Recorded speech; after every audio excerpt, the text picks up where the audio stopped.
All right, and we go live now. Breaking news to Stephen Miller speaking outside the White House. Educational outcomes in terms of public safety, in terms of welfare use. I mean, it's been a complete public policy failure. And so this is an example of the president returning the refugee program to what it was intended to be used as. But what evidence? Yes, hold on. What Over there, thanks. Evidence do you Well, have so that let me those- just take this one first, thanks. Okay. Is the president having a conversation with you about becoming the national security advisor, and would you accept? I'm very thrilled with the job that I currently have, and my focus right now is on supporting Secretary Rubio. Marco and I have become very close friends, especially over the last 100 days, but even before then. And I could not be more excited to work with Marco, who is truly one of the all-stars of this government, both in his role as Secretary of State and in his role as National Security Advisor. And I think the whole country is going to continue to see just how incredible Marco is. Yes. What specific evidence do the United States have that those South Africans have been severely persecuted? Well, but it's state policy. There's land expropriation. There's a whole series of government laws and policies that specifically target white farmers and the white population in South Africa. That's well documented on video. And of course, you even see government leaders chanting racial epithets and espousing racial violence. So it's all very well documented. Yes. On Ukraine, are you in a position to confirm, either kill or keep alive, the reports that you have been asking Ukraine, war-torn country, to accept some of the illegal immigrants, and why? I've never heard that before. Mr. Miller, there are over 300,000. Hold on. Yes. Foreshadowed that he was going to be making a very big announcement yesterday, today, maybe Monday. I know you're not going to get ahead of the president. Can you give us a hint, though, at least? What topic?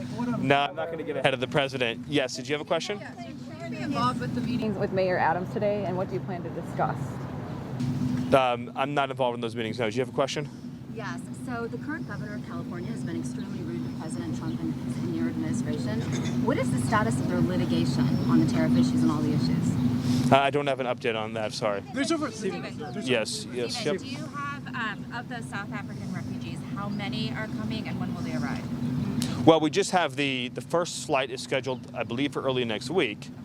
But that's just. Where in the U.S. are they arriving? Well, I don't have an exact update for you on that yet. I don't want to confirm any news reports, but that's just the beginning of what's going to be a much larger scale relocation effort. And so those numbers are going to increase, obviously, as time goes on. It takes a little while to set up the systems and processes and procedures to begin a new refugee flow, but we expect that the pace will increase. It'll increase at a healthy pace as time goes on. Yes, back there. How many on the first flight?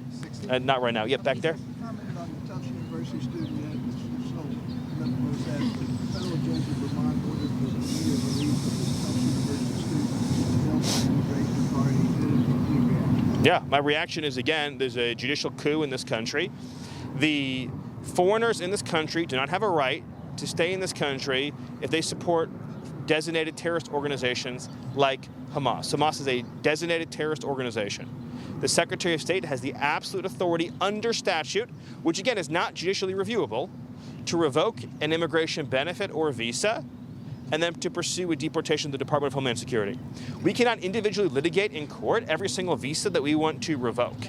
This is a plenary authority of the executive branch. And I would just say that, what this really comes down to is this. The American people voted for President Trump in large part to seal the border, deport the illegals, fix our immigration system so it serves America's interests, and remove the people from this country that we don't want here because they threaten our national security, our public safety, or our economic security.